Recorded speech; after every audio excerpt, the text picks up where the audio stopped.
everybody. Welcome back to the High Roller Sports Betting Podcast. And once again, you're here with Coach and T, and we are ready to break down all the Week 0 and Week 1 big games. Or next, quote-unquote, big game that you're going to find. And this is actually, now we're moving into Week 1. This one is West Virginia at Pitt. It's on a Thursday night, September 1st. And ESPN's covering it at 7 o'clock Eastern Time once again. Right now, at time of recording, Pitt is a 6.5-point favorite, and the over-under on this is 54. What can you tell me about these two teams, Steve? Well, Pittsburgh a year ago was one of the better teams ATS in the country. They were 10-4 against the number. West Virginia came in 6-7. But both of these two teams lose a ton on offense. Yeah. Pittsburgh only returns about 31.8% of their production to West Virginia, who only returned 29.4%. Mm-hmm. Now, Pittsburgh returned about 2/3 of their defensive tackles to West Virginia's only about 38%. So West Virginia's got a lot of new faces. A lot of new faces. In terms of production. Now, when you look at starters, they returned 9 offensive starters, 5 defensive. But the production that they lost was huge. Yeah. Talking about Pitt, Kenny Pickett's in the NFL. Yeah.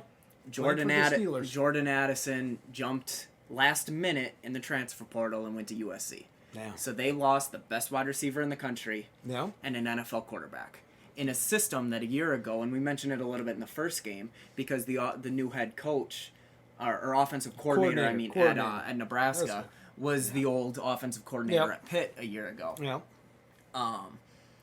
So they were a big pass-heavy team. We'll see kind of how that compares to this year. Yeah. I expect it to be a little bit more run-heavy than it was last year, because the new offensive coordinator was the OC at Boston College a year ago, where they were a little bit more... Yeah. BC is usually a little more run-heavy. More power run there. Now, they do replace Kenny Pickett. Keaton Slovis is there from USC. Decent career, 68% completion percentage, 54 touchdowns, but he does have 24 INTs. Yeah. So he does have that tendency to give the ball away. Yeah. And last year I had 2,100 yards, but had 11 touchdowns to 8 picks. Yeah. You just can't turn the ball over, especially if they are going to have that kind of pass-heavy system. Yeah. When you look at defensively, their D-line is a big in getting after the quarterback. Yeah. They put a ton of pressure on the opposing team's quarterback and really rely on that defensively. Yeah. And we'll see if they can do that again this year. Yeah. Oh, yeah. That'll be key for their season, how well they do get after the quarterback. Mm-hmm. And in terms of running back, if they are a little bit more run heavy, they got 3 guys on the roster that had over 100 attempts and over 500 yards apiece. So they do have some guys that have carries in the country in college football. Yeah. But we'll see what happens there. Yeah. What about West Virginia? So this is one of the interesting things. So West Virginia, their new offensive coordinator, Graham Harrell, worked with their now quarterback that they got in the transfer portal, JT Daniels. Okay. Now, why is this interesting? JT Daniels and Slovis were both quarterbacks at USC at the same time. Yep. And Daniels, I believe it was, took Slovis's job. Or was it Slovis took Daniels' job. Yeah. So there's, not only do these guys know each other, there was that competition, and one lost their job to the other one.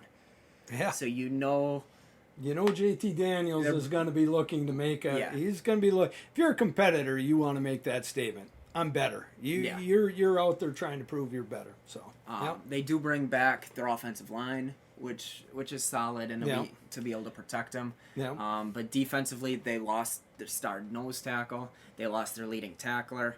But they do have an preseason All-American and Dante Stills that can hopefully fill that kind of void and make some plays.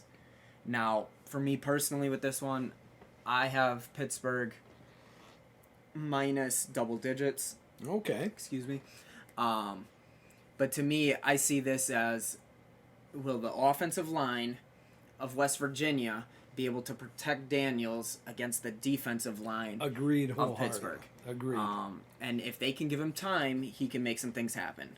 If he can't, it could be a long day for West Virginia. Yeah, I agree wholeheartedly, and that's a very good point. Now, if I had to play this game, I would take Pittsburgh.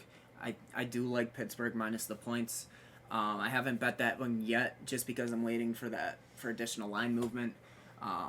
Because it has come down just a little bit, and if we can get it down to 6 versus 6.5, talking about those key numbers again, that's a big. That's a big number. You betcha. It's a great point. Total's gone up by about 1.5 points. I like the movement, especially if you're assuming West Virginia's going to throw the ball. Mm-hmm. Even with Pittsburgh, who I think is going to be a little bit more run-heavy focused this year, I think they'll be all right. Yeah. And I guess my take on this one, I look at this, and you're going to hear me say this when we start handicapping and looking at professional games. I am very heavily influenced now by the offensive lines and the defensive lines, and more importantly, how defense can get after the quarterback and create havoc, and how your offensive line can prevent that from happening, and then offensively, who your quarterback is and what they bring to the table. When we talk about power rankings, that's how I'm basically do my power rankings now for the NFL.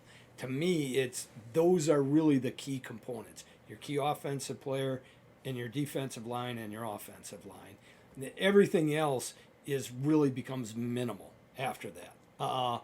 That being said, to me, this is kind of like a pro game. I mean, this is a pro game where I see two quarterbacks who want to prove to the other guy that I'm better, or that I was better, and that a coach just made a mistake on how we were evaluated. But let's face it, they both jumped in the transfer portal and wanted a fresh start. And that's JT Daniels. Yeah, so that being said, I think this is really going to come down to a quarterback play, and this is going to come down to the defensive line if they can get after the quarterback, and my edge goes to Pitt. And it really comes down, I think that's what this ball game boils down to in a nutshell. I'll be absolutely shocked if you see both teams run for more than 150 yards apiece. I just don't think you're going to see that in this game.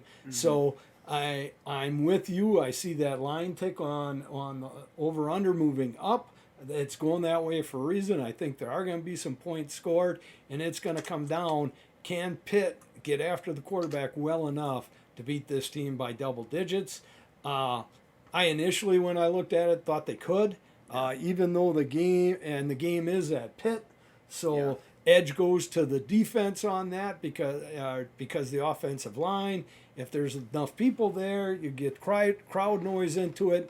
Crowd noise works against an offensive line. I mean, they've got to move in unison, especially against a good defensive line. So all that being said, I like Pitt in this game, and I agree with you. This is one time where jumping on something early may not be the right way to handle it. You watch that line movement, and I think if enough money comes in the other way on West Virginia, like it has, or the movement's been that way, and we can get down to 6, 5.5, we'll definitely have that on our social media sites. That will probably potentially be a play. So look for that as we're coming up. The next